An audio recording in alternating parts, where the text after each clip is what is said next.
सियासी मैदान की हर बड़ी खबर से आगाह रहने के लिए हमारे चैनल आजाद सियासत को सब्सक्राइब करें और बेल आइकन को प्रेस करें।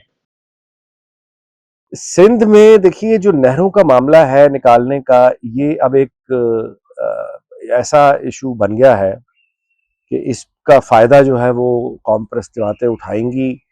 और हमारा एक माजी है, कालाबाग डैम उसकी एक मिसाल है जो हर लिहाज से एक बहुत अच्छा प्रोजेक्ट था।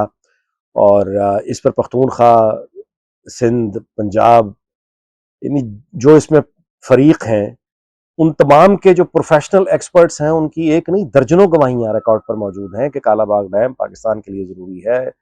ये पानी का ज़ख़ीरा जो है ये हमारा जो ज़ाया जाता है वो पानी का ज़ख़ीरा है, हमें सस्ते दामों बिजली मिल सकती है। लेकिन एक बहुत अच्छा मंसूबा था, लेकिन जनरल ज़ियाउल हक के दौर में उस वक्त जो उनके गवर्नर थे फजल हक, उस वक्त सरहद कहलाता था पख्तूनख्वा, गवर्नर सरहद, वहां से उन्होंने कंट्रोवर्सी शुरू की। और अब वो इतना मामला जो है एक प्योर टेक्निकल, यानी हर तरह से साबित शुदा मंसूबा जो पाकिस्तान के लिए बेहतर था, लेकिन उसमें इतनी बदगुमानी फैलाई गई और इतना प्रोपेगेंडा हुआ, नहीं बन सका।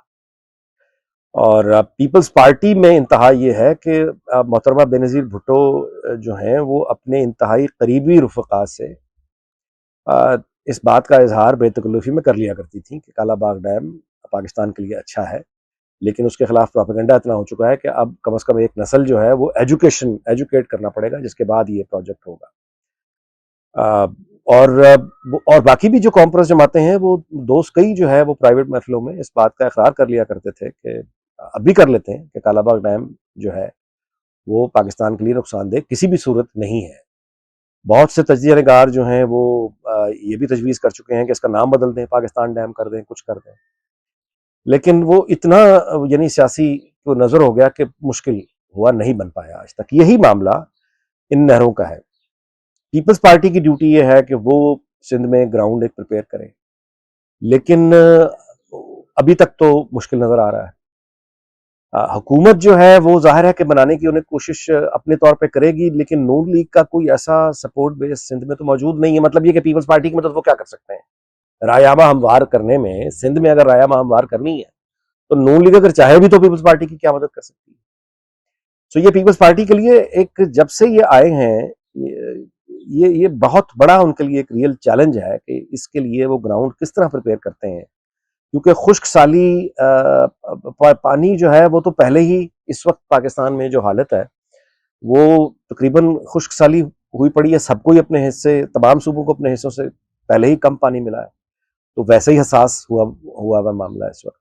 तो यकीनन ये एक पीपल्स पार्टी के लिए कड़ा इम्तहान। कामरान मुर्तजा साहब सेनेटर जो है, उन्होंने जो इतराज उठाया है एस्टेब्लिशमेंट और पीटीआई के राब्तों पर, ये दोनों जमातें पख्तूनख्वा में एक दूसरे की, ज़ाहिर है एक दूसरे के खिलाफ ये इलेक्शन लड़ती हैं।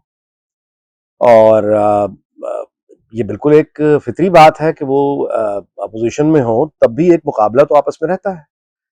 और जेयूआई का और पीटीआई का तो बड़ा एक तल्ख माजी है।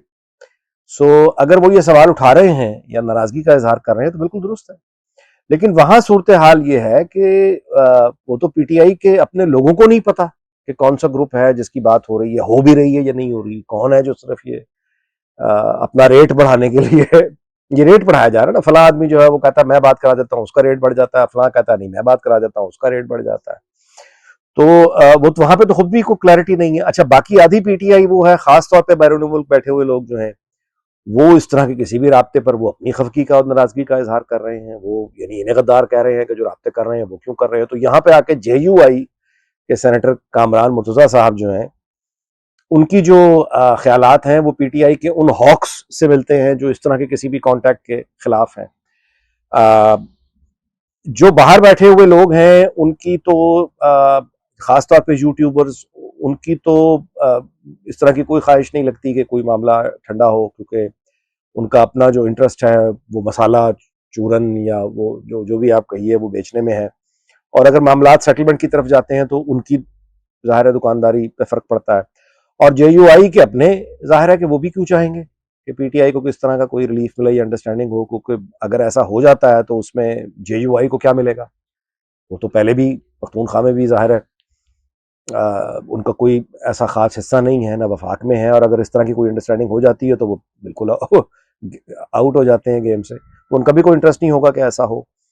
تو جے یو آئی کا یہ کہنا کہ جو اعتراض اٹھا رہے ہیں بیسیکلی ان کے کہنے کا مطلب یہی ہے کہ وہ گندا کر رہے ہیں ان کو، اپنے ووٹ بینک، جو جے یو آئی کا اپنا ایک سپورٹ اور ووٹ بینک ہے ان کے سامنے وہ پی ٹی آئی کو ظاہر ہے کہ اس طرح ایک وہ فائدہ اٹھا رہے ہیں، گندا کر رہے ہیں کہ دیکھیے ہم ہیں جو کھڑے ہوئے ہیں، جو مولانا فضل الرحمان اپنے نعروں میں کہتے بھی رہتے ہیں، تقریروں میں بھی کہتے رہتے ہیں کہ اصل جو انقلابی ہیں وہ تو وہ ہیں، پی ٹی آئی تو انقلابی نہیں ہے، تو وہ اپنا مقدمہ بنیادی طور پہ مضبوط کر رہے ہیں۔ دیکھیے سلمان اکرم راجہ صاحب کا یہ کہنا کہ اعظم سواتی جو ڈائلاگ کر رہے ہیں، اگر کر رہے ہیں اسٹیبلشمنٹ سے، تو پی ٹی آئی کا اس سے کوئی تعلق نہیں ہے۔ اعظم سواتی صاحب سے اگر آپ یہ کہیں گے تو وہ ان کا جواب شاید یہ ہوگا سلمان اکرم راجہ کا پی ٹی آئی سے کوئی تعلق نہیں ہے، کیونکہ یہی سوال ہے کہ پی ٹی آئی اصل میں ہے کون؟ کہ علی امین گنڈا پور جو کر رہے ہیں وہ پی ٹی آئی ہے، یا جنید اکبر کی پی ٹی آئی، بشرا بیوی کی پی ٹی آئی، یا علیمہ خان صاحبہ کی P T I, Fawad Chaudhry صاحب کی P T I, Faisal Chaudhry صاحب کی، یا پھر یہ ہے کہ باقیوں کی حماد اظہر صاحب کی پی ٹی آئی۔ تو یہ تو بیسیکلی سوال یہ سب ایک دوسرے سے پوچھ رہے ہیں کہ پی ٹی آئی کون سی پی ٹی آئی؟ جواب ایک ہی ہے کہ پی ٹی آئی ایک ہی ہے، اور وہ عمران خان کی پی ٹی آئی ہے، اور عمران خان نے کس گروپ کے سر پہ ہاتھ رکھا ہوا ہے یہ ہے سوال۔ تو اس کا جواب جو نظر آتا ہے وہ یہ ہے کہ ہر گروپ کے اوپر اس نے ہاتھ رکھا ہوا ہے، اور وجہ لاجیکل بھی ہے، ایک آدمی ہے جیل میں ہے، ڈیسپریٹ ہے، اور پہلے دن سے اس کا مقدمہ یہی ہے کہ اس نے اسٹیبلشمنٹ سے بات کرنی ہے اور کسی سے کرنی نہیں ہے۔ تو جو بھی آدمی ملاقاتی جائے گا اور ان سے یہ کہے گا کہ وہ اسٹیبلشمنٹ سے کوئی ڈیل کروا سکتے ہیں یا بات شروع کروا سکتے ہیں، تو عمران خان نے یہی کہنا ہے کہ آپ شروع کروا دیں۔ وہ جو بھی اس کے پاس جائے گا وہ یہی کہے گا کہ ٹھیک ہے آپ شروع کروا دیں۔ تو اور ظاہر ہے کہ آپس کی ریولریز بھی ہیں، کیونکہ یہ نمبر گیم بھی ہوتی ہے کہ فلاں کے توسط سے اگر بات ہو رہی ہے تو میرے توسط سے کیوں نہیں ہو رہی؟ اگر اسٹیبلشمنٹ سے بات کا چیز کا کوئی راستہ کھلنا ہی ہے تو چودراہٹ وہ کس کے پاس ہوگی؟ اس کی بھی تو ایک دوڑ لگی ہوئی ہے نا کہ ان کی وجہ سے ہو جائے یا اس کی وجہ سے ہو جائے۔ امریکہ سے جو لوگ آئے ظاہر ہے ان کی اپنی جگہ ایک کوشش ہے کہ اگر کوئی بات چیت ہوتی ہے تو ان کی وجہ سے ہو جائے، بیرسٹر گوہر کی خواہش یہ ہوگی کہ ان کی وجہ سے کوئی ہو جائے، وہ ریلیف لے کے دیتے۔ تو یہ سب فطری باتیں ہیں۔ اس میں جو اسٹیبلٹی ہے اگر وہ ایک طرف سے ہے، اور وہ اسٹیبلشمنٹ کی طرف سے ہی نظر آ رہی ہے کہ وہ بات چیت کرنے میں انٹرسٹڈ نہیں ہے، اور وہاں سے ایک ہی جواب ہے کہ آپ سیاسی حکومت معاملات جو ہیں یہ حکومت سے بات کر لیجئے۔